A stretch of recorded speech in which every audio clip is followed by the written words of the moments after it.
Itulah kerinduan hati kami ya Tuhan, bahwa Tuhan mengangkat ke hati kami supaya rindu dengan Tuhan, menikmati anugerah Tuhan, melakukan hal-hal yang benar, menyukakan hati Tuhan. Bapa di sorga, kalau kami boleh ingat, kami ingat dua hal, sama seperti yang dikatakan oleh John Newton. Kami ingat bahwa kami orang berdosa, tidak layak di hadapan Tuhan, dan layaknya binasa. Dan kami juga ingat anugerah Tuhan limpah bagi kami semua, sehingga kalau kami boleh menjalani hari hidup kami dengan penuh harapan, dengan penuh iman, bahkan dengan penuh kasih, dengan penuh sukacita, karena kami ingat bahwa di dalam Tuhan ada keselamatan yang boleh kami terima. Sehingga dua hal ini mengingatkan kepada kami bahwa kalau kami berdosa yang sudah ditebus, harusnya kami hidup menyenangkan hati Tuhan, memuliakan nama Tuhan. Terima kasih untuk firman yang Tuhan nyatakan kepada kami, berikan kepada kami, untuk boleh kami pelajari, menerangi hati dan pikiran kami, supaya kami ingat kami berdosa, supaya kami ingat Tuhan sudah menyelamatkan kami, dan kami boleh hidup benar, menyukakan hati Tuhan. Tolong kami, hamba-Mu sebagai alat, kami semua yang belajar kebenaran firman Tuhan, sehingga kami ditolong oleh Tuhan, mampu memuliakan nama Tuhan, dalam nama Yesus. Amin. Silakan duduk Bapak Ibu sekalian. Shalom semuanya.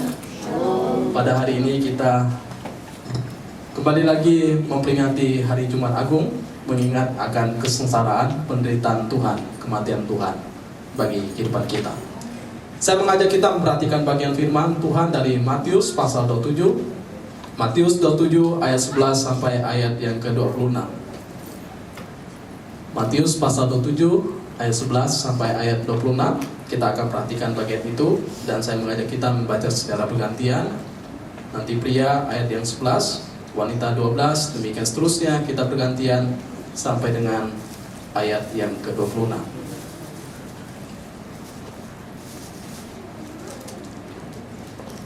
Di bawah tema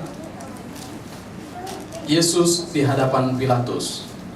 Mulai dari pria ayat 11, lalu wanita, demikian kita bergantian sampai ayat 6. 1, 2, 3. Lalu Yesus dihadapkan kepada wali negeri, dan wali negeri bertanya, "Engkaukah raja orang Yahudi?" Jawab Yesus, "Engkau sendiri mengatakannya."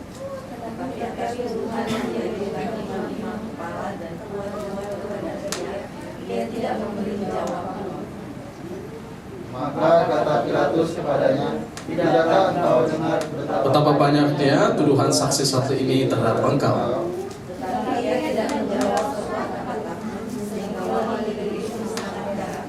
Telah menjadi kebiasaan bagi wali negeri untuk membebaskan satu orang hukuman pada tiap-tiap hari raja itu atas pilihan orang banyak.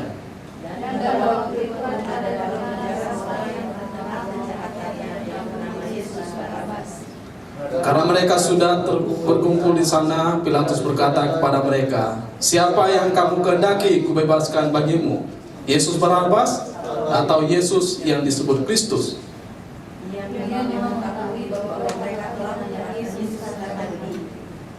Ketika Pilatus sedang duduk di kursi pengadilan, istrinya mengirim pesan kepadanya, "Jangan engkau mencampuri perkara orang benar itu, sebab karena dia aku sangat menderita dalam mimpi tadi malam."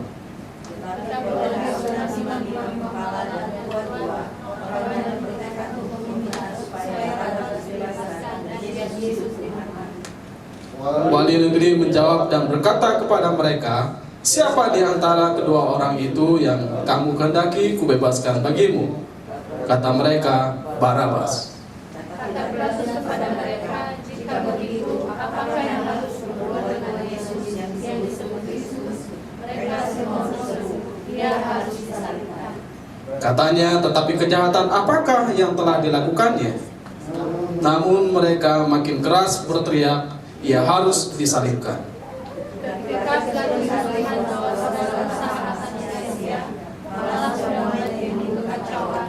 Dia mengambil air dan membasuh tangannya di hadapan orang banyak dan berkata, "Aku tidak Dan seluruh rakyat itu menjawab, biarlah darahnya ditanggungkan atas kami dan atas anak-anak kami. Lalu ia membebaskan Barabas bagi mereka, tetapi Yesus disesatnya lalu disalibkan. Kalau kita mau bertanya, sebetulnya siapakah yang menyalibkan Tuhan Yesus? Siapakah yang menyalibkan Tuhan Yesus? Seorang teolog berkata bahwa Tuhan Yesus secara kasat mata disalibkan oleh orang-orang yang beragama, tokoh-tokoh agama, imam, tua-tua. Bahkan mereka dikatakan menghasut orang banyak supaya ikut dengan suara mereka. Sehingga kalau ditanya siapakah yang menyalibkan Tuhan Yesus, jelas bahwa imam-imam, tua-tua, orang-orang beragama, politikus, pemimpin-pemimpin agama yang meneriakkan secara keras bahwa dia harus disalibkan. Tetapi tanpa mereka tahu bahwa sebetulnya semua ada dalam agenda Allah. Tetapi mereka melakukannya karena hawa nafsu mereka, karena kejahatan mereka. Maka kalau kita berkata bahwa Yudas berjasa karena Yudas menyerahkan Yesus, karena orang berkata, kenapa kemudian Yudas menjadi orang yang tidak diselamatkan, padahal dia berjasa menggenapkan rencana Allah. Sepertinya dalam bagian ini imam-imam, tua-tua, pemimpin-pemimpin agama itu, tokoh-tokoh politik itu sepertinya menjalankan rencana Allah. Karena sebetulnya memang Allah mengutus anaknya ke dalam dunia untuk datang menebus dosa kita. Tetapi saya mau katakan bahwa agenda mereka, tua-tua, pemimpin agama ini berbeda dengan agenda Allah. Sehingga ada satu kalimat yang menarik, memang anak itu harus diserahkan, tetapi celakalah mereka yang menyerahkannya.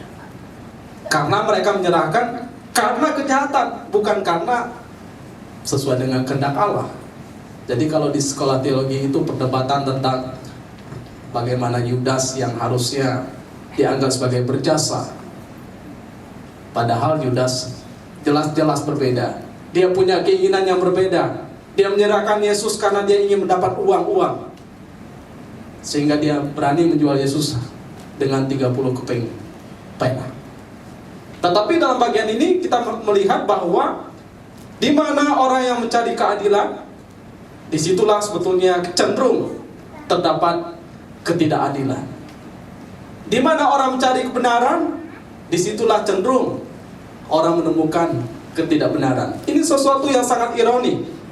Sehingga kalau kita melihat dalam bagian ini, Yesus melihat suatu fakta, melihat begitu kejahatan manusia luar biasa.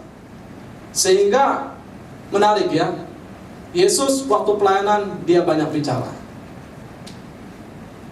Tetapi waktu di pengadilan ini Yesus diam. Sampai Pilatus pun heran. Kenapa Yesus diam, tidak membela diri? Harusnya dia membela diri.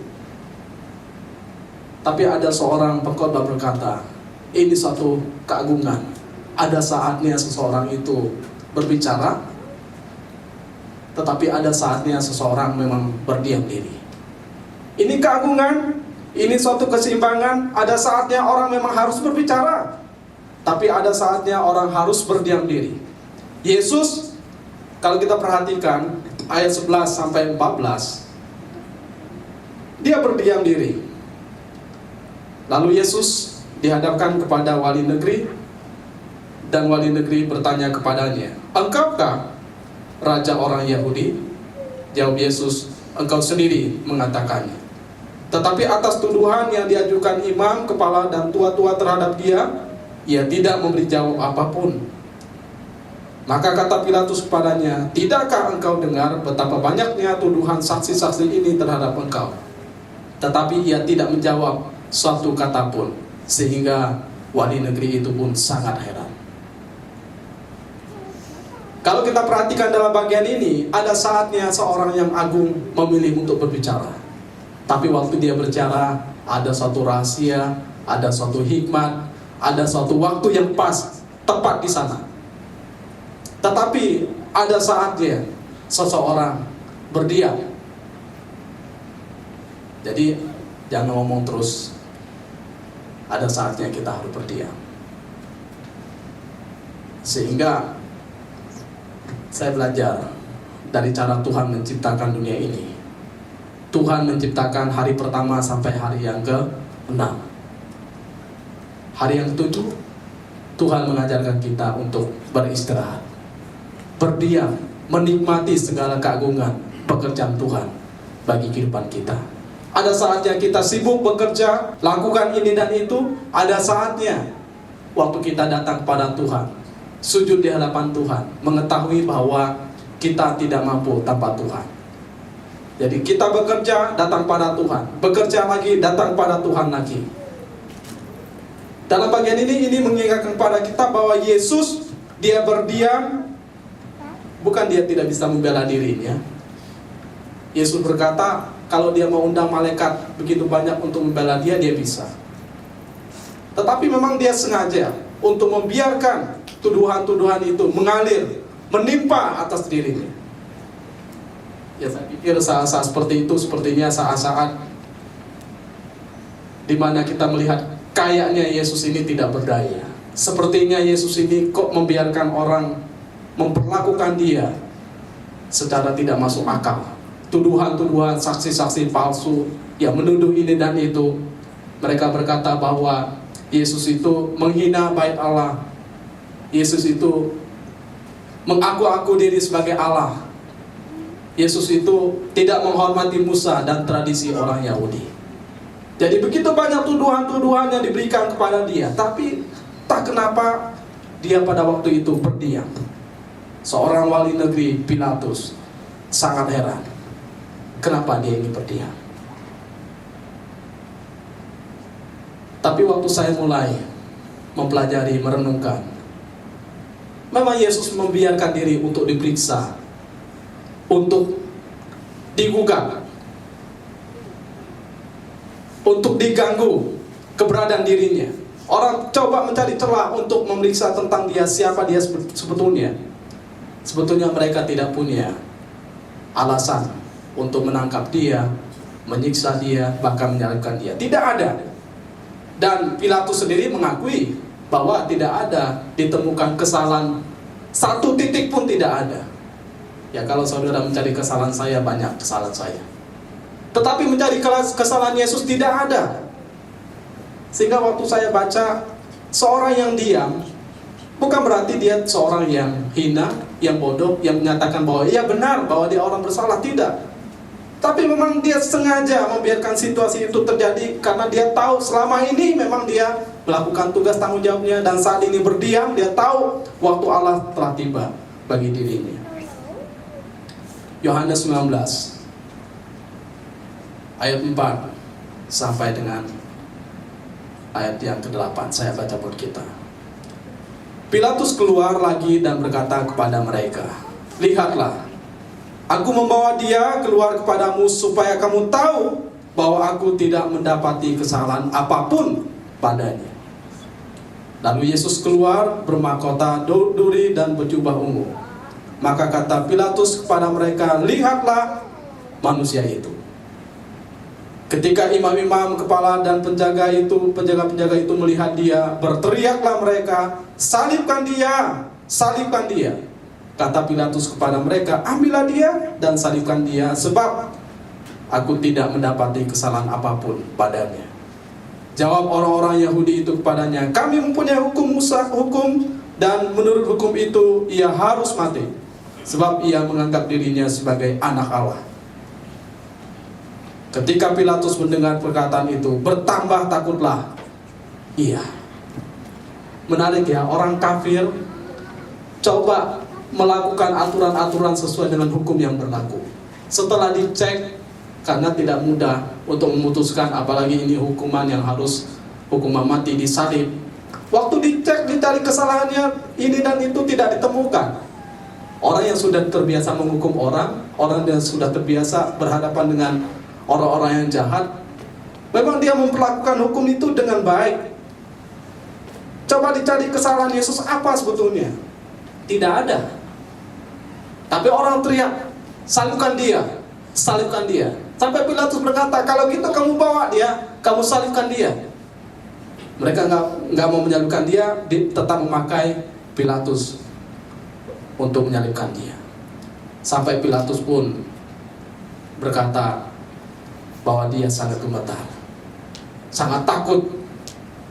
Karena bagaimana mungkin kita bisa menghukum orang yang benar? Disinilah kalau kita perhatikan orang berdosa, dosanya meluap-luap, tidak ditemukan kesalahan, tetap saja berupaya bagaimana orang itu harus disalibkan. Ini menarik. Jadi kalau kita perhatikan, Yesus Barabas, Yesus sang Mesias, mana yang kita pilih? Kalau Yesus Mesias, tadi jelas bahwa Pilatus sendiri berkata nggak ada kesalahan padanya. Sepanjang hidupnya dia menolong banyak orang, menyembuhkan orang, bahkan mengajar sesuatu yang baik kepada orang lain. Bahkan tidak pernah mengajarkan untuk memusuhi kaisar atau Romawi. Tidak pernah. Tidak pernah memberontak terhadap Romawi. Itu hukum secara sipil saja. Apalagi terhadap Allah Bapa di sorga, karena memang kehendak Allah Bapa di sorga yang dia jalankan. Tetapi perbandingan terhadap yang namanya Yesus Barabas, memang sama-sama Yesus ya. Jadi jangan terlalu terkecoh dengan nama Yesus, karena ada suatu film yang kita tonton di investigasi crime di daerah Papua, ada orang mengaku-ngaku sebagai Yesus, ternyata mencabuli anak-anak, ternyata mengajarkan ajaran-ajaran yang tidak benar. Dia ngotot bahwa Yesus itu adalah bukan seperti yang digambarkan di dalam Alkitab. Dia bukan orang kulit putih, bukan orang Yahudi, tapi Yesus itu orang Papua, kulitnya hitam, kemudian rambutnya keriting. Ya kalau benar sih nggak apa-apa. Tapi dia begitu rasisme, kemudian mengajarkan kepada orang bahwa Yesus itu ya begini, sehingga mempengaruhi banyak orang. Ternyata banyak juga pengikutnya. Adalah bagian ini, Yesus Barabas memang dia juga banyak pengikutnya. Dia seorang pemimpin dari golongan Selot. Kaum Selot itu adalah kaum pemberontak terhadap Romawi, karena memang kerajaan Romawi dianggap penjajah, sehingga mereka memberontak. Mereka tidak mau membayar upeti atau pajak. Mereka juga sangat menentang pemerintah Romawi. Lalu mereka menghambat perkembangan dagang dari orang Romawi, sehingga para pedagang itu dirampok, dibunuh, disiksa, dan mereka mengambil harta-hartanya. Jadi memang dia terkenal sebagai seorang penjahat yang luar biasa kejamnya. Dan memang kemudian dia ditangkap karena dianggap sebagai seorang pembelot, seorang yang mengganggu keamanan bahkan kelancaran daripada aktivitas kerajaan Romawi. Menarik bahwa dia namanya Yesus, tapi Yesus Barabas, artinya putra dari seorang ayah. Artinya dia seorang kebanggaan daripada ayahnya. Dia punya semangat, dia punya kekuatan, tetapi dia menjadi seorang yang kemudian sangat memusuhi Romawi. Lalu dia mengambil jalan yang salah. Dia pemberontak, dia pembunuh, dia pencuri, dia penyamun. Ya, Alkitab dengan tegas bahwa orang Yahudi selalu berkata bahwa orang berdosa itu adalah pemungut cukai, penyamak kulit, penyamun. Dapat dikatakan ya pembunuh termasuk orang-orang yang jahat. Status daripada Yesus Barabas ini, ya dia tahanan Romawi, orang yang sangat jahat, terkenal jahatnya.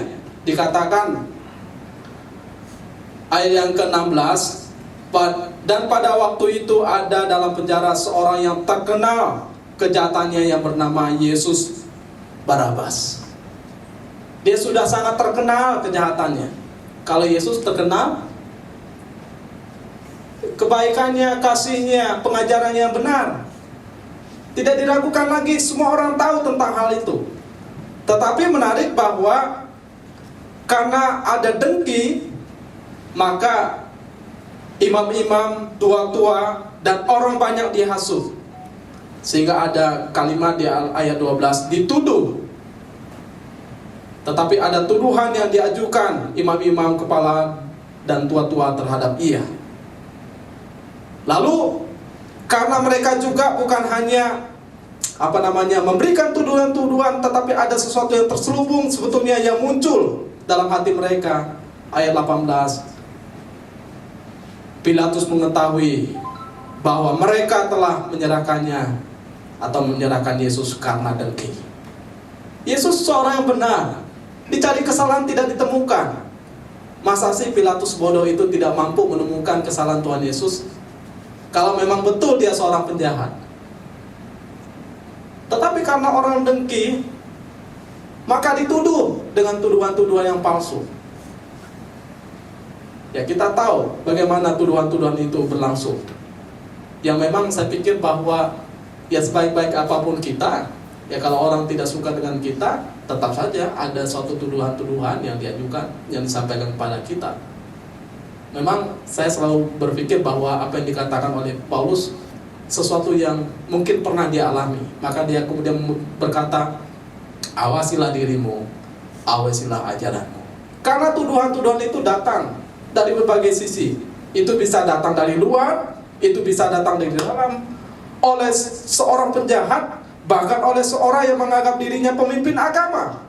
Di sini pemimpin agama loh yang menuduhkan dia.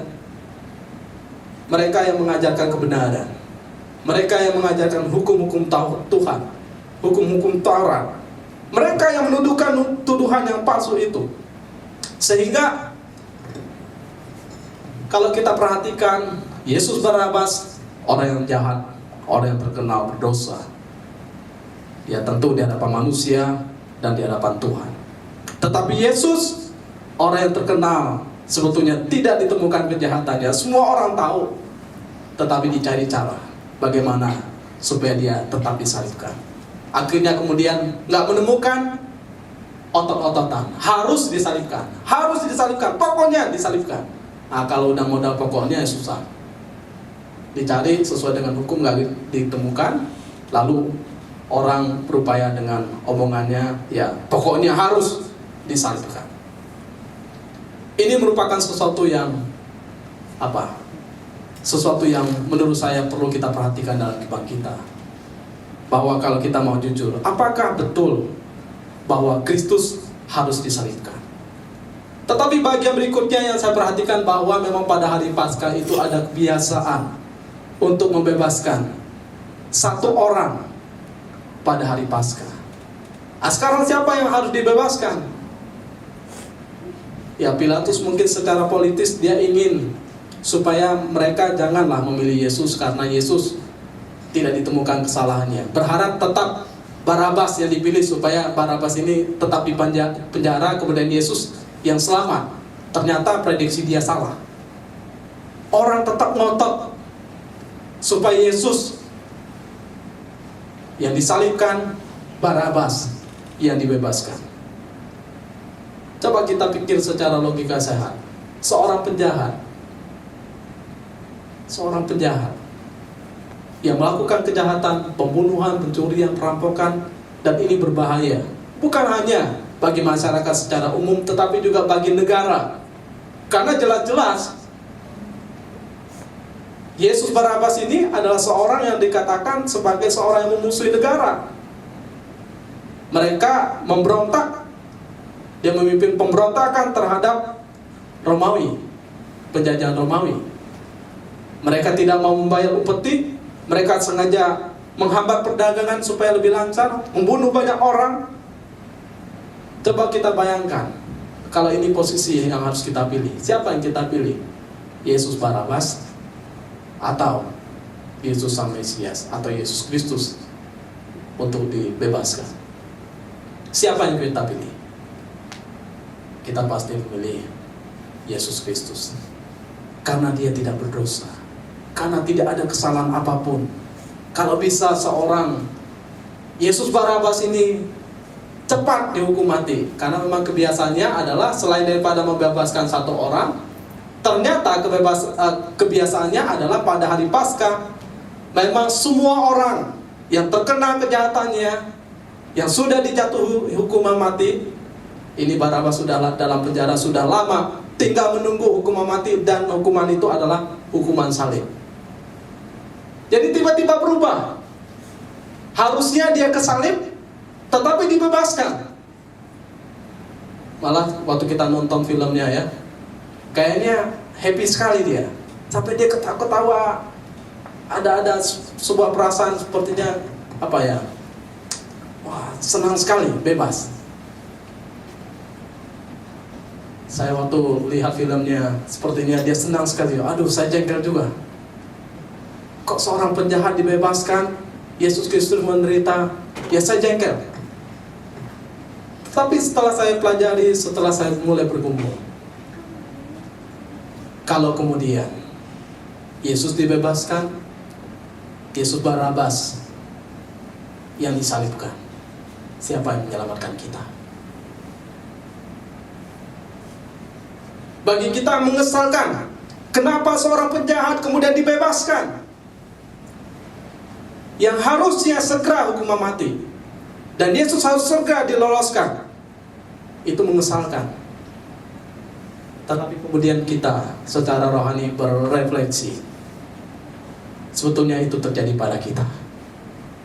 Kita mengesalkan sama seperti Yesus Barabas, yang layaknya naik ke salib, yang layaknya mati di sana, yang layaknya terkutuk di sana. Tetapi tanpa kita sadar, Yesus kemudian menggantikannya. Seakan-akan ini pertukaran. Ini pertukaran yang tidak layak. Orang yang benar ditukarkan dengan orang yang tidak benar. Yesus dicari kesalahannya tidak ditemukan. Yesus Barabas nggak usah dicari kesalahannya, udah jelas kok orang di dalam hukuman, di dalam penjara terkenal karena kejahatannya. Tapi disinilah saya belajar, kalau bukan Yesus kesalib, kita semua pasti binasa. Kalau Yesus bukan kesana, kita pasti binasa. Secara kasat mata kita melihat orang mempermainkan hukum, orang yang tidak bersalah kemudian disalibkan. Orang yang tidak bersalah diteriakan, seakan-akan kejahatannya besar sekali. Sehingga ayat dibacakan tadi dalam Yesaya, kita mengira dia kena tulah. Dia yang tidak berdosa menjadi berdosa karena kita. Dia yang benar menjadi tidak benar karena kita. Sehingga perjalanan menuju salib bercucuran, dapat dikatakan berlimpah.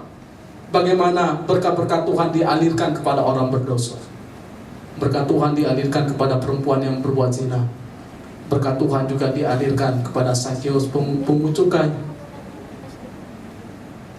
Berkat Tuhan juga dalam tanda kutip ya, saya nggak tahu bahwa ujung hidupnya daripada Yesus Barabas, apakah kemudian dia menerima anugerah Allah secara khusus. Tetapi dinikmati pada dia, seorang penjahat yang terkenal. Bahkan kalau kita perhatikan di kayu salib, ada seorang penyamun juga di sebelah kanan, mendapat berkat keselamatan daripada Tuhan. Bayangkan, kalau Tuhan Yesus tidak naik ke salib, kita tahu kisahnya. Mereka pasti binasa, dan kita pasti binasa. Sehingga disitulah keagungan. Kenapa Allah diam? Kenapa Yesus diam? Karena disitulah justru kekuatannya. Disitulah dia meletakkan bahwa kebenarannya akan tersampaikan secara dalam kepada kita orang berdosa. Bayangkan kalau Yesus memberontak. Bayangkan kalau Yesus marah. Bayangkan kalau Yesus memanggil malaikat-malaikatnya. Sepertinya seorang hero yang luar biasa. Tetapi kita semua binasa. Maka sebetulnya ada saatnya kita tidak perlu memberontak. Ada saatnya kita tidak perlu marah. Kita mengizinkan Tuhan mengukir meskipun situasinya pahit. Kadang-kadang gak mudah. Kita ingin jengkel, kita ingin marah, kita punya kemampuan, tapi ya disitulah kita belajar menundukkan diri dalam satu rahasia Allah Bahkan dikatakan karena sepertinya Pilatus ingin mencampuri, istrinya mengirim pesan secara khusus kepada Pilatus. Dia berkata, jangan engkau mencampuri perkara orang benar itu, sebab karena dia aku sangat menderita dalam mimpi tadi malam. Mereka gelisah. Sebetulnya kalau orang melakukan ketidakbenaran, itu gelisah. Enggak secara langsung dia melakukan, mungkin dipakai oleh orang lain. Ada kegelisahan juga. Dalam bagian ini memang kita belajar bahwa kesalahan apapun, terkecil apapun yang kita lakukan terhadap Tuhan, itu membuat kita gelisah. Ya kalau memang hati nurani kita masih hidup, pasti kita gelisah. Pasti ada kegentaran. Tadi di dalam Yohanes dikatakan Pilatus sangat takut, karena mereka berkata dia mengaku diri sebagai anak Allah. Malah tambah takut, karena ada suatu kegentaran dalam hati. Nggak mungkinlah ada seorang yang secara sembrono mengaku diri sebagai anak Allah. Ini orang kafir, gentar. Tapi kadang-kadang kita perhatikan juga dalam fakta, orang yang sudah dekat dengan Tuhan, sepertinya melayani Tuhan, sama seperti imam tua-tua, tidak ada kegentaran, ketakutan di sana. Tetapi oleh hasutan imam-imam, kepala dan tua-tua, orang banyak bertekad untuk meminta supaya Barabas dibebaskan dan Yesus dihukum mati. Wali negeri menjawab dan berkata kepada mereka, siapa di antara kedua orang itu yang kamu kehendaki kubebaskan bagimu? Kata mereka, Barabas. Kata Pilatus kepada mereka, jika begitu, apakah yang harus kuperbuat dengan Yesus yang disebut Kristus? Sebab semua berseru, mereka semua berseru, ia harus disalibkan. Karena tidak ditemukan kesalahan, ya dia tanya, apa yang harus diperbuat? Tetap disalibkan. Katanya, tetapi kejahatan apakah yang telah dilakukannya? Namun mereka makin keras berteriak, ia harus disalibkan. Jadi ngotot sekali. Dicek kesalahannya, tidak ditemukan. Kemudian kesalahannya, ya jangan sampai disalibkan lah. Mungkin dia dihukum, dicambuk lah minimal. Udah, dibebaskan. Ternyata tetap ngotot, harus disalibkan. Kemudian kesalahan apa yang dia lakukan sehingga dia harus disalibkan? Karena kan seperti yang saya katakan tadi, enggak sembarangan orang menyalibkan orang lain. Ini hukuman mati. Dia dicap sebagai seorang penjahat kelas kakap yang memang pantas menerimanya. Tidak ditemukan dan mereka tidak bisa menjawab. Tapi jawabannya selalu dengan teriak, dengan kekuatan. Mereka berkata, ia harus disalibkan. Kemudian ketika Pilatus melihat bahwa segala usahanya akan sia-sia, malah mulai timbul kekacauan. Ia mengambil air dan membasuh tangannya di hadapan orang banyak dan berkata, aku tidak bersalah terhadap darah orang ini. Itu urusan kamu sendiri. Pilatus tidak menemukan kesalahan Yesus. Tetapi yang terjadi adalah kemudian waktu dia coba berusaha, usaha itu menjadi sia-sia. Timbul kekacauan. Lalu apa yang dia lakukan? Dia membasuh tangannya. Oke, kalau kalian mengambil putusan ini, saya tidak bersalah terhadap darah orang ini. Wah, dengan lantang mereka berkata apa? Mereka berkata bahwa biarlah darahnya ditanggungkan atas kami dan atas anak-anak kami. Ngeri ya? Mereka sudah kesetanan. Tidak ditemukan kejahatan Yesus. Mereka tetap teriak. Lalu mereka kemudian ngotot. Padahal wali negeri berusaha untuk coba meredakan hati mereka. Malah timbul kekacauan yang luar biasa. Akhirnya wali negeri pun menyerah, memasukkan tangannya. Tapi kemudian mereka berkata bahwa darah itu tanggungkanlah kepada kami dan anak-anak kami. Berani mereka mengambil risiko yang sangat tinggi. Ada seorang pengkhotbah berkata, ratusan tahun kemudian, memang mereka tidak langsung menerima hukuman itu, tapi ratusan tahun kemudian, apa yang mereka katakan terjadi pada mereka? Pada saat apa? pada saat Nazi Jerman. Ada 6 juta orang Yahudi yang dibunuh pada waktu itu. Jadi jangan main-main waktu kita berkata, tanggungkanlah kepada kami. Kalau Tuhan mau, Tuhan bisa mengerjakannya. Dan memang Tuhan membuktikannya, kemudian ditanggungkan kepada keturunan mereka.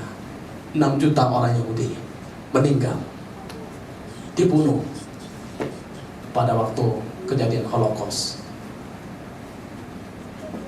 Dan ini bukan sesuatu yang main-main. Artinya bahwa pada saat kita tidak menerima Tuhan Yesus, pada saat kita menolak Tuhan Yesus, berarti kita memilih apa? Menanggungkan darah itu kepada kita. Kitalah yang binasa. Tetapi waktu kita memilih menyerahkan kepada Tuhan untuk menanggung kesalahan kita, menebus dosa kita, berarti kita minta supaya Dialah yang menanggung kesalahan kita. Maka sebetulnya dari salib itu Dia hadir menyatakan keadilannya. Orang yang tidak menerima Dia dihukum, orang yang menolak Dia dihukum. Tetapi orang yang menerima Dia, Alkitab berkata, diberinya kuasa supaya mereka menjadi anak-anak Allah. Jadi sebetulnya mengalir kasih Allah dari salib itu kepada kita orang berdosa. Bukan hanya kepada Sakeus, bukan kepada perempuan yang berbuat zina, tetapi di salib itu pun Yesus berkata, Bapa, ampunilah mereka, sebab mereka tidak tahu apa yang mereka perbuat. Kita pikir kita melakukan dosa, oh Tuhan tidak tahu. Ya sepertinya tidak tahu, tapi Tuhan berkata, Tuhan, Bapa, ampunilah mereka. Mereka tidak tahu apa yang mereka perbuat. Dari salib itulah begitu banyak kemudian orang datang kepada Tuhan. Tentara Romawi sujud sembah, memohon ampun. Dan kemudian berita Injil disampaikan, orang bertobat kembali kepada Tuhan. Peristiwa salib ini menggetarkan hati kita. Seorang penjahat yang selama ini mungkin jarang dibahas oleh orang lain, tapi saya ingin membahas, itulah saya dan saudara. Seorang penjahat yang terkenal jahatnya. Mungkin tidak di hadapan manusia, tapi di hadapan Tuhan terkenal jahatnya kita. Tapi Yesus menggantikan kita. Dari sanalah Dia mengalir kasih-Nya, mengalir pengampunannya, bahkan mengalirkan pengharapan kepada kita. Bayangkan kalau bukan Tuhan yang menuju salib, pasti kitalah yang tersalib. Bayangkan kalau bukan Yesus yang mati bagi kita, pasti kitalah yang binasa. Sehingga secara refleksi, saya ingin bagikan satu video bahwa Tuhan sudah menggantikan kita. Tuhan sudah begitu mengasihi kita. Secara sederhana, maka dalam hidup ini, hiduplah dengan baik dan benar terhadap sesama kita. Jangan berpraduga, jangan berprasangka, tapi nilailah orang lain dengan cara yang benar. Ini refleksi dalam hidup kita.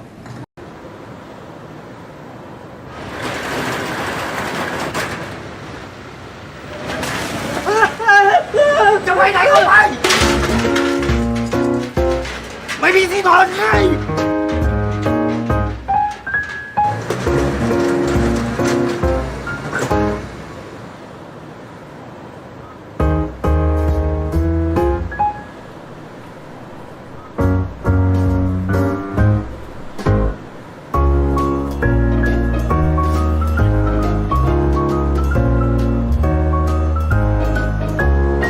Với bà con à?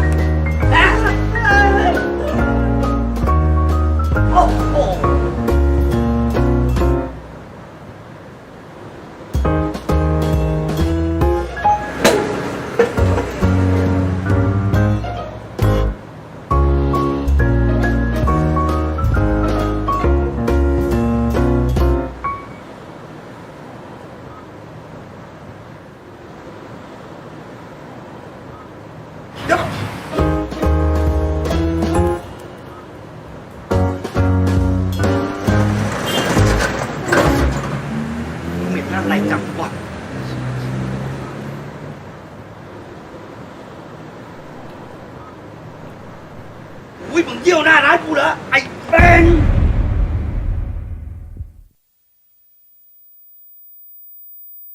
ออกไป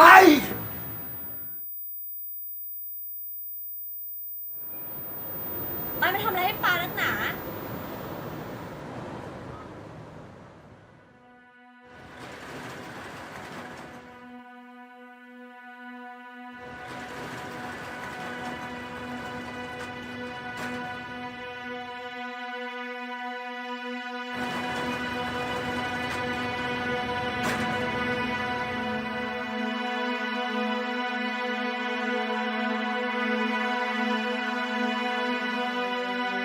มองหาให้เห็นแล้วสิ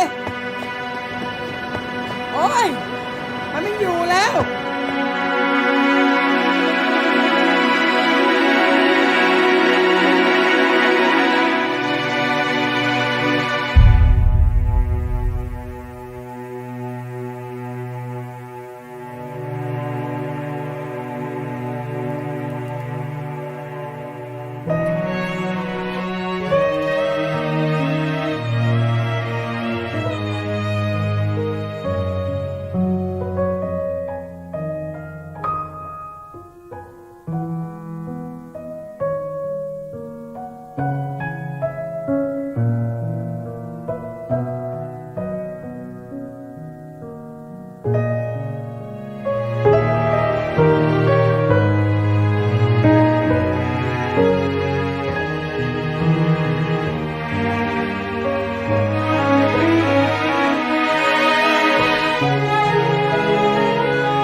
Ya, pelajaran daripada video ini, Tuhan sudah mengasihi kita.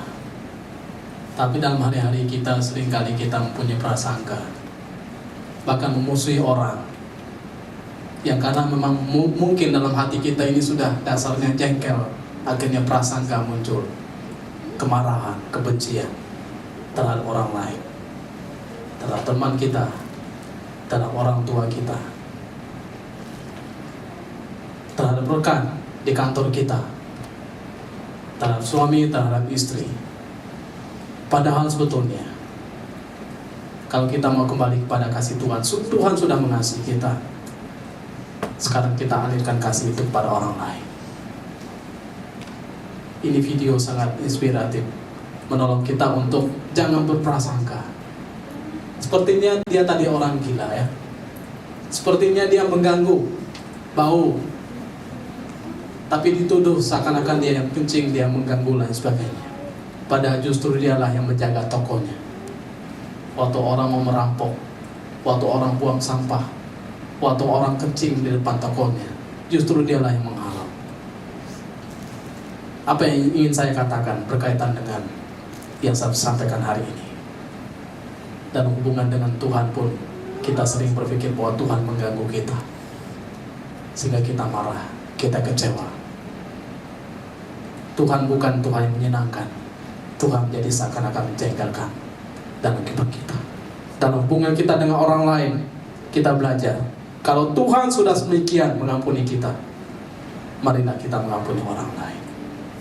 Kalau Tuhan sudah sedemikian mengasihi kita, marilah kita mengasihi orang lain juga.